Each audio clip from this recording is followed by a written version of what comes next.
Assembly budget సమావేశాల్లో కేటీఆర్ మాట్లాడుతున్నారు. ఇప్పుడు లైవ్ ద్వారా చూద్దాం. హాలిడేస్ కుస్తే కూడా మేము ఇంటికి పోమన్నా ఇక్కడనే ఉంటామని చెప్పింది. అదే అధ్యక్ష, తెలంగాణ పిల్లలు తెలంగాణ ప్రభుత్వం యొక్క వసతుల మీద వారికి ఉన్న విశ్వాసం అది. ఒక్కనో అక్కడో ఇక్కడో ఒక చిన్న ఇన్సిడెంట్ అయితే ఆడబోయి లొలియేసుడు కాదు. 973 గురుకులాలు పెట్టింది కేసీఆర్ నాయకత్వం, కేసీఆర్ ప్రభుత్వం కాదా అధ్యక్ష?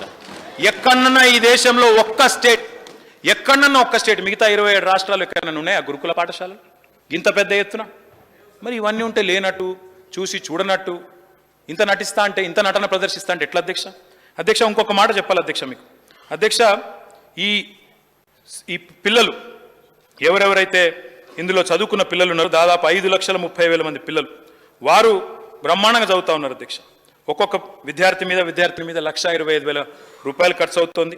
అదేవిధంగా బ్రహ్మాండంగా వాళ్ళు చదువుతూ ఉన్నారు. చదివి ఐఐటీల్లో, ఎన్ఐటీల్లో, ఐఐఎంలో, మన తర్వాత నీట్లో, మెడిసిన్లో సీట్లు సాధిస్తూ ఉన్నారు. ఇప్పటికే 3,400 మంది పిల్లలు, మన గురుకుల పాఠశాల పిల్లలు ఐఐటి, ఎన్ఐటి, ఐఐఎం మెడిసిన్ సీట్లు సాధించిందంటే ఇది మనకు గర్వకారణం కాదా అధ్యక్ష?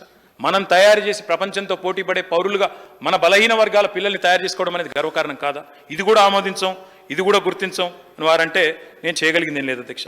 అధ్యక్ష, ఇక నేను మిత్రులు ఆయన మాట్లాడుతూ, రఘు గారు 2వ విడత గొర్రెల పంపిణీ కాలే డీడీలు గట్టి ఎదురు చూస్తున్నారు.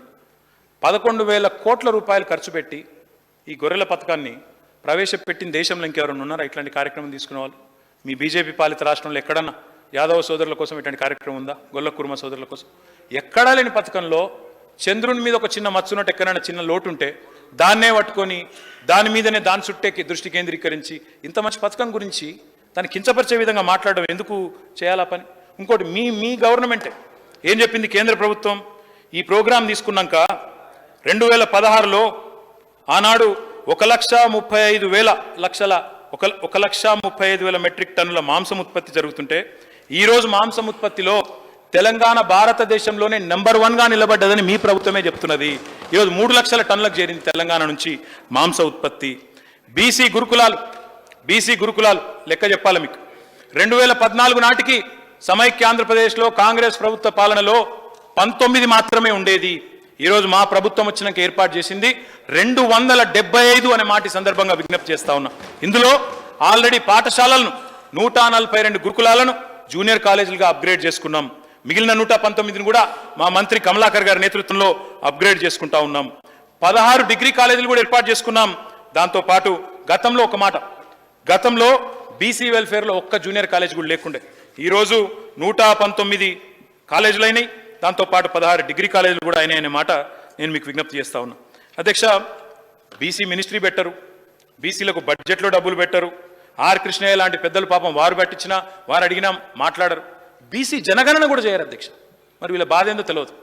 బీసీ జనగణన చేస్తే వీళ్ళకి వచ్చిన ఇబ్బంది ఏందో, ఈ దేశంలో బీసీ సెన్సస్ పెడితే కేంద్ర ప్రభుత్వానికి వచ్చిన ముప్పేందో తిప్పలేందో తెలియదు అధ్యక్ష. మొండిగా చెయ్యమంటే చెయ్యం గంతే అనే ధోరణిలో ప్రదర్శిస్తూ ఉన్నారు అధ్యక్ష. అది వారికే వదిలిపెడతా అధ్యక్ష. వారి విజ్ఞతకు, బీసీల మీద వారికి ఉన్న ప్రేమెంత వారి పార్టీ తెలుసుకోవాలో మాకు సంబంధం లేదు అధ్యక్ష.